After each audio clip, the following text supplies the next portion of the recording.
This week on Vallo Vision News, many students are getting ready for spring break, but how will gas prices affect their plans? And it's a historic day on Capitol Hill. Confirmation hearings begin for the first Black woman nominated to the Supreme Court. Plus, Netflix may stop password sharing. What that will look like, Vallo Vision News starts right now.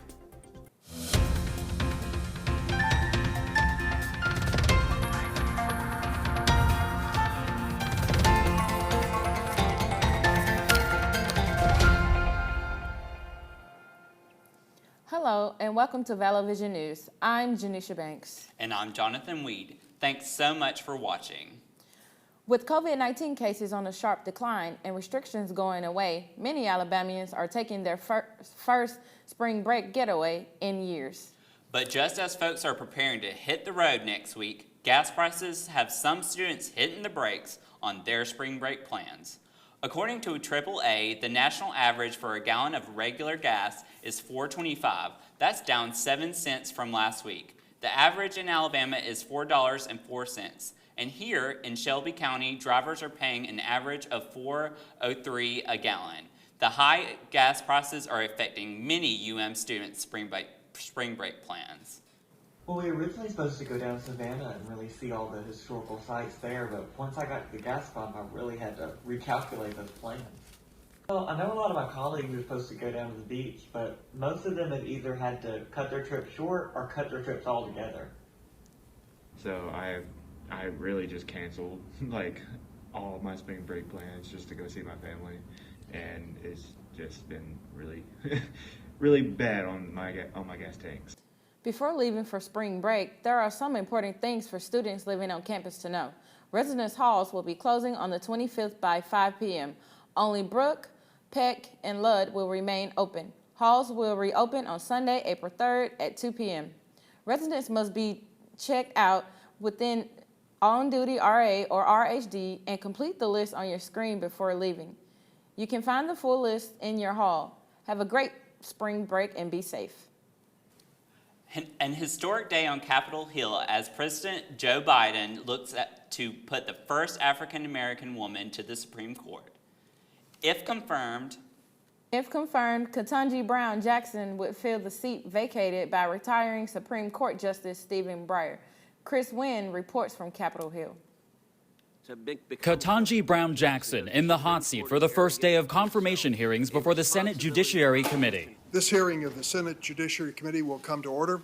If confirmed, she'll become the first Black woman to serve on our nation's highest court. You are living witness to the fact that in America, all is possible. Monday, offering a chance for President Joe Biden's Supreme Court pick to introduce herself to the panel, and an opportunity for all 22 members of the committee to deliver opening statements. Her nomination, pending a confirmation by the Senate, will bring us one step closer to having a Supreme Court that is more reflective of our nation. I am hoping that we can have a hearing that's respectful, that's informative, that's challenging. The real test will come Tuesday when questioning begins. Jackson is no stranger to the process, though. As a federal judge, this is her fourth time sitting before the committee. Democrats praising her extensive experience on the bench. If you were confirmed, you would be the first ever federal public defender to sit on the court. While Republicans look to grill Jackson about her judicial record. I want to know about your judicial philosophy, because people on the left, the far extreme part of the left, believe that you were the best bet. In Washington, I'm Chris Wynn. Lawmakers will question Jackson on Tuesday and Wednesday. Witnesses will be called Thursday. turning to our continuing coverage of the crisis in Ukraine, at least 8 people were reportedly killed in an attack on a large shopping center in Kyiv.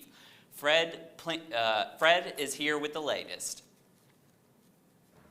This area of Kyiv was hit overnight into Monday, and certainly the munition that was used here seems to be absolutely massive. If we go forward, what we can see over there is a mall and the parking lot of the mall, where you can clearly see a gigantic impact crater right in the middle of that parking lot. Also, there's buildings around it. That tall building absolutely destroyed in that entire mall complex. And the buildings around here, a lot of them were badly damaged as well. What we're hearing from the city council here in Kiev is they say that so far they know of 8 people who have been killed in this explosion, and several buildings, of course, damaged, including a school and a kindergarten as well. What's not clear is what exactly the military objective of all of this may have been. There certainly doesn't seem to be any military infrastructure close to here, or at least we haven't seen any. And also, this appears to be very much a civilian area. One of the things that we found very remarkable here is we are currently on the 11th floor of a building that is, pretty far away from the explosion. But we found this piece of shrapnel. This piece of shrapnel, we did not find that here on the front of the building. This went through this entire apartment and was then found in the hallway. It went through the front door. And of course, this would have been extremely deadly for anybody who was in its path. The people who live here told us they bought this place about 3 months ago. It's a new building. Luckily, they weren't here when the explosion took place. But if we pan down, we can see the destruction that was wrought by all of this. Obviously, a lot of glass that was broken, whole windows blown out, and of course anybody who would have been laying in this bed in the bedroom would have been in severe danger of massive injuries and possibly death, especially with so much shrapnel flying around. This is very much part of the current ongoing battle for Kiev. The U.S. and its allies say the Russians are not making much progress in that battle, and certainly increasingly using heavy weaponry that every once in a while certainly does land in civilian areas. Fred Pleitgen, CNN, Kiev, Ukraine. The Ukrainian president is also calling for European countries to put more pressure on Russia, but by not using Russian energy sources and stopping the export of goods to Russia. Switching to gears to local news, if you're looking for something fun to do with your family, check out the 6th annual Festival of Tulips happening at American Village. Every spring, American Village hosts its annual Tulip Festival. Visitors have the chance to scroll through over 80,000 tulips.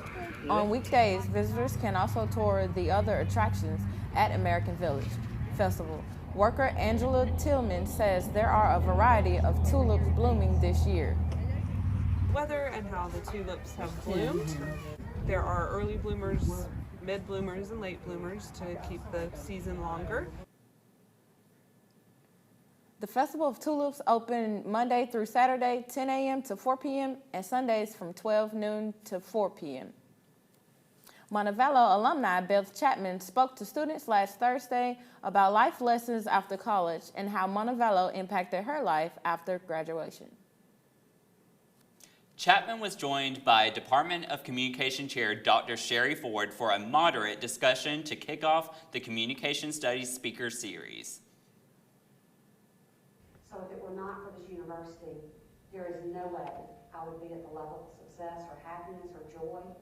Today, Chapman is president of her own public relations and political consulting firm and continues to be a strong supporter of the university with a room in Strong Hall named in her honor. If you want to see more on the story, check it out on vallovisionnews.wordpress.com to see more. If you're looking for a new way to exercise or just want to pet some animals, why not try goat yoga on campus? This event was hosted by Freshman Forum and Goat Yoga Beham. Goat yoga happened today at the amphitheater near Flower Hill Lawn. Whether you're participated or just cuddled with baby goats, everyone had fun.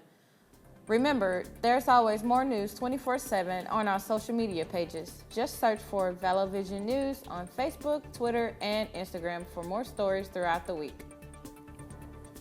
Still ahead on Vallo Vision News, Apple is adding new emojis. Find out how many are some of the new looks after the break.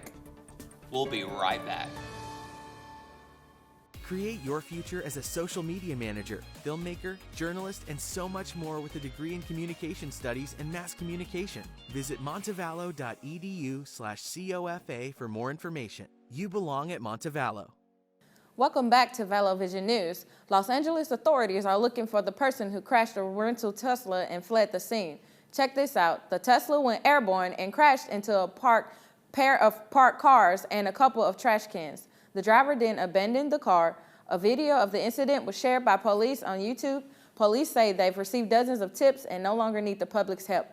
But so far, the driver remains at large. Netflix knows that you share passwords, and it's finally doing something about it. In today's Consumer Watch, Jeremy Roth has a look at the major changes the streaming giant is rolling out in 3 key markets, and why one expert says other popular streaming platforms may follow soon. Netflix is cracking down on password sharing. The streaming giant is forcing users who share a Netflix account but do not live in the same household to set up and pay for their own account or formally be added to the main account at an extra cost. They're trying to hit profitability. They're trying to generate free cash flow. Experts say the experiment is a bit of a risk as Netflix aims to show its investors that there's growth in both revenue and users. There's a delicate balancing act that they have to figure out where they keep their existing users happy and engaged. Password sharing is definitely a part of that, but it's very clear that you're getting at least $1 more per user per quarter.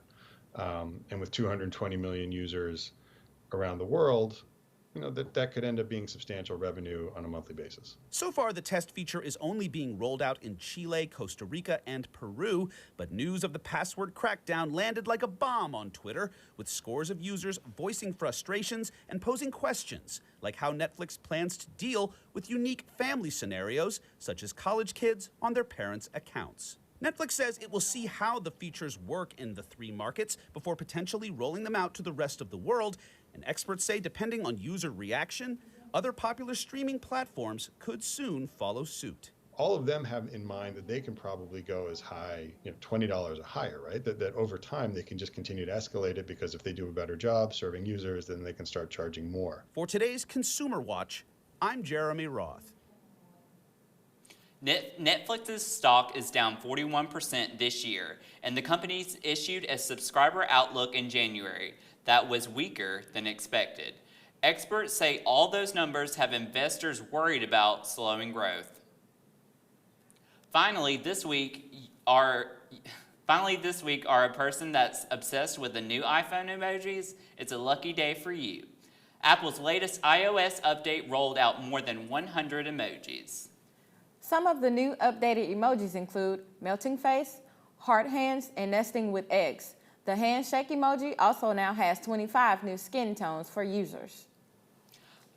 I think I'm most excited about is the food emojis. I don't think Apple has enough food emojis, and I love food, so I'm really excited about that. What about you? I think my favorite emoji would be the heart hands emoji. Yeah, I would agree.